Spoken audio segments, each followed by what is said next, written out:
Assalamualaikum warahmatullahi wabarakatuh. Dalam video ini berisi tentang teori kepribadian dari Harry Stack Sullivan, yaitu psikiater interpersonal. Selamat menyaksikan. Jadi siapa sih Harry Stack Sullivan itu? Ia merupakan seorang pria kelahiran tanggal 21 Februari 1892 di New York dan meninggal di tanggal 14 Januari 1949 di Paris. Latar belakangnya berasal dari keluarga menengah ke bawah. Pada masa kecilnya, ia merupakan anak yang diabaikan teman sebayanya. Tetapi, ia berhasil meraih gelar dokter dari Chicago College of Medicine and Surgery tahun 1917. Pada masa Perang Dunia Pertama, ia bekerja sebagai dokter untuk angkatan bersenjata di sana. Menurut Sullivan, kepribadian adalah pola yang relatif menetap dari situasi-situasi antar pribadi yang berulang, yang menjadi ciri kehidupan manusia. Selanjutnya, struktur kepribadian. Menurut Sullivan, struktur kepribadian itu ada 4. Yang pertama ada dinamisme, yang kedua ada sistem self, yang ketiga ada personifikasi, dan yang keempat ada proses kognitif. Struktur kepribadian yang pertama ada dinamisme. Dinamisme adalah karakteristik konsisten, pola tingkah laku umum, sifat, pola kebiasaan sebagai hasil dari transformasi energi. Di sini ada 2 dinamisme, yaitu yang pertama yang berkaitan dengan zona khusus contohnya seperti mulut, anus, dan alat genital. Yang kedua berkaitan dengan ketegangan. Dinamisme ini dibagi lagi menjadi 3. Yang pertama ada dinamisme disjungtif. Sullivan memandang kedengkian sebagai dinamisme disjungtif atau perlawanan terhadap kejahatan dan kebencian yang ditandai oleh perasaan hidup di antara musuh-musuh. Kedengkian timbul sekitar usia 2 atau 3 tahun saat tindakan anak tidak mendapat kelembutan maternal, disangkal, tidak diacukan, disambut dengan kecemasan dan rasa sakit. Selanjutnya ada dinamisme konjungtif. Hubungan interpersonal dipupuk melalui keintiman, tetapi diganggu oleh kecemasan dan kedengkian. Sullivan menyatakan bahwa perkembangan manusia yang sehat tergantung pada kemampuan untuk mencapai keintiman dengan orang lain. Keintiman berbeda dengan minat seksual. Keintiman membantu mengurangi kecemasan dan merupakan pengalaman berharga yang diinginkan oleh orang sehat. Yang terakhir ada kecenderungan mengasingkan. Birahi adalah kecenderungan mengasingkan, tidak membutuhkan siapapun untuk memenuhinya. Birahi menampilkan dirinya sebagai tingkah laku autoerotis, bahkan ketika seseorang menjadi objek birahi orang lain. Birahi ini merupakan dinamisme yang sangat kuat selama masa remaja. Biasanya menyebabkan rasa percaya diri berkurang karena aktivitasnya ditolak oleh orang lain sehingga meningkatkan kecemasan dan mengurangi rasa percaya diri. Birahi sering mengganggu hubungan intim karena mudah sekali disalahartikan sebagai ketertarikan seksual. Struktur kepribadian yang kedua ada sistem self. Sistem self atau sistem diri adalah pola tingkah laku yang konsisten yang mempertahankan rasa aman interpersonal manusia dengan melindunginya dari kecemasan. Tugas utama sistem diri adalah melindungi dari kecemasan.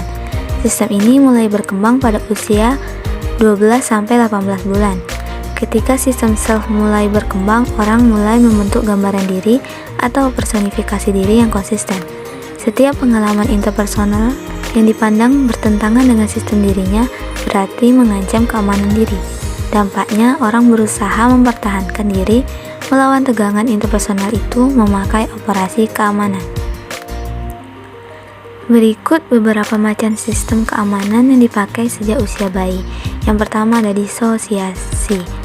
Mekanisme menolak impuls, keinginan, dan kebutuhan muncul ke kesadaran.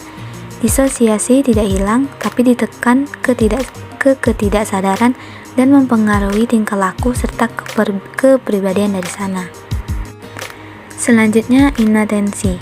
Inatensi ini memilih mana pengalaman yang akan diperhatikan dan yang tidak perlu diperhatikan. Terhadap pengalaman yang mengancam personifikasi diri, orang dapat berpura-pura tidak merasakannya. Selanjutnya ada apati dan pertahanan dengan tidur. Bayi tidak memilih objek mana yang harus diperhatikan, semuanya diserahkan pada pihak luar. Pada pertahanan tidur, bayi tidak perlu memperhatikan stimulasi manapun. Struktur kepribadian yang ketiga ada personifikasi. Personifikasi adalah satu gambaran mengenai diri atau orang lain yang dibangun berdasarkan pengalaman yang menimbulkan kepuasan atau kecemasan. Hubungan yang memberi kepuasan akan membangkitkan image positif. Sebaliknya, jika melibatkan kecemasan akan membangkitkan image negatif. Sullivan menggolongkan personifikasi dasar menjadi 4 gambaran diri, yaitu yang pertama ada ibu baik dan ibu buruk.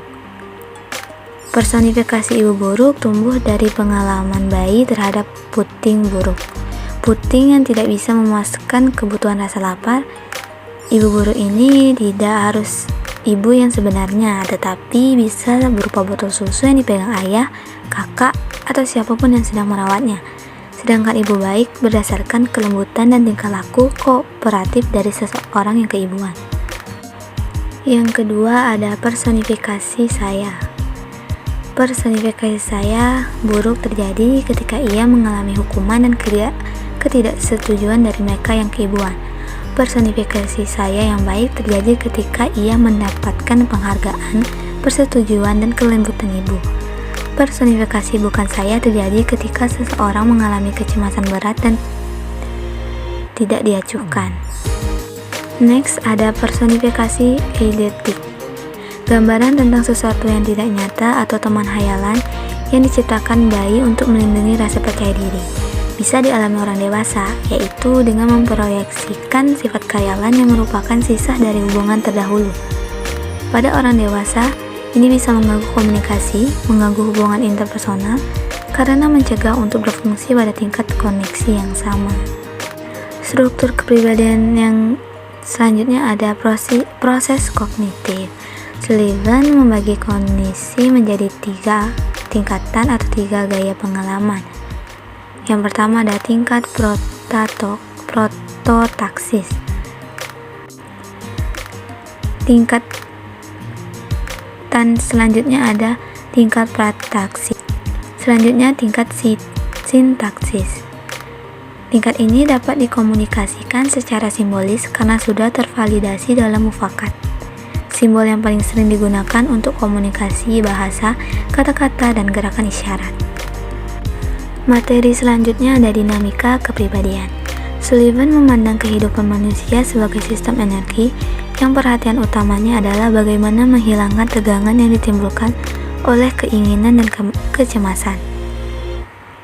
Energi dapat terwujud dalam bentuk-bentuk di bawah ini. Yang pertama ada tegangan atau tension. Tension adalah potensi untuk bertingkah laku yang disadari atau tidak disadari. Sumber tegangan tersebut ada 2 kebutuhan. Yang pertama ada kebutuhan. Kebutuhan yang pertama muncul adalah tegangan yang timbul akibat ketidakseimbangan biologis dalam diri individu. Yang kedua ada kecemasan. Menurut Sullivan, kecemasan merupakan pengaruh pendidikan terbesar sepanjang hayat, disalurkan mula-mula oleh pelaku keibuan kepada bayinya.